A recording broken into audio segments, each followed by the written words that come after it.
Good morning all, CamelbackTrading.org coming to you this Thursday morning, October 14th, and we are looking at Window Trader's market profile of SPY, IWM, Triple Qs. A lot going on here, so let's get right to it. What is happening in this market? Well, we said a lot of times, like after the Fed announcement and now after the Fed minutes, it takes the market some time to digest whatever came out. Although you would think in the minutes, everybody knows since they had the press conference after the announcement. But yesterday we bounced around in the upper end. And today, after digesting all the news, we're looking to gap higher. That's number one.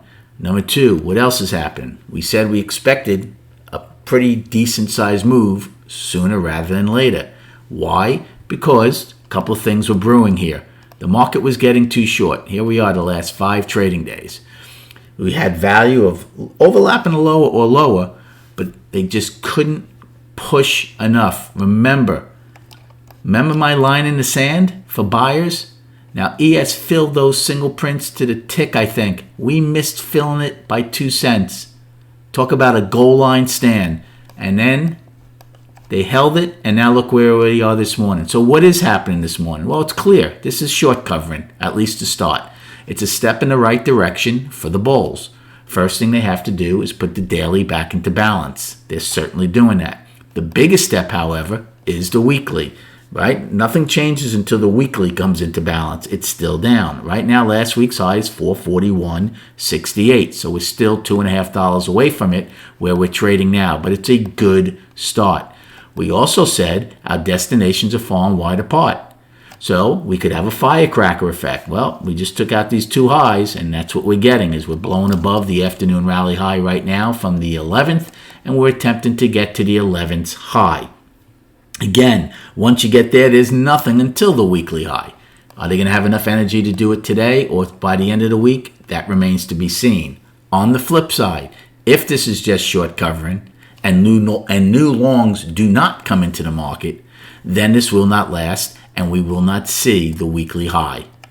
So, same thing happening in Russell and Triple Qs. As far as destinations, right now, let me see what the overnight high is. Right now, the overnight high is 439.29. Okay? You should have the other destinations up to that weekly high and the gap fill at 441.90. As far as the downside, your first destination will be yesterday's high. That's where the gap fills at 436.05. So it's over a $3 gap right now with 75 minutes to go. And then the only other number I'll give you is the overnight low, which is 434.50. You should have everything I gave you from last night. So what's the game plan? Again, people will be screaming, gap rules apply. Do I want to be buying and getting long on a $3 gap? Probably not. Even though there's pretty much a vacuum up to the 11th high, I could also see them probably stopping at that 440 level. Now, we're blowing above the 20-day moving average, but we're still pretty much below the 50. But when we get to the charts, remember I said yesterday on the charts, we'll go over it in a minute. So we'll see if they get some kind of speed bump at the 11th high. They're still about $1 away from it.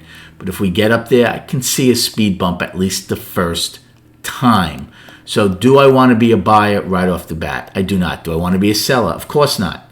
So I need better risk reward. So if we gap higher by $3 and pull back to a visual point where they taper off, if we get below the opening and then taper off and get back above the opening, those are things I'm looking for. Or if we start one time framing up in B, those are things I look for a long. The only short I would even look for is, like I said, if we push up in A or open right around maybe the 11th high, a small put play to see if they, the first time there, hit a speed bump. Again, these are all early plays. Volume right now, just about 800,000.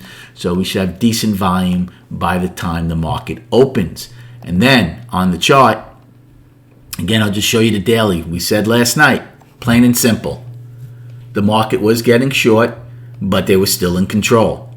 We said if they take out these 2 daily highs, there'll be a firecracker effect. Well, we're certainly getting that now, up $4 as we're clearly above the 20, and we're now below the 50 by about $3. So we're going to trade, at least to start today, back inside the middle of the 20 and the 50-day moving average. Good luck trading today. Have a great day. Come check us out at camelbacktrading.org, and we'll recap at 4 p.m.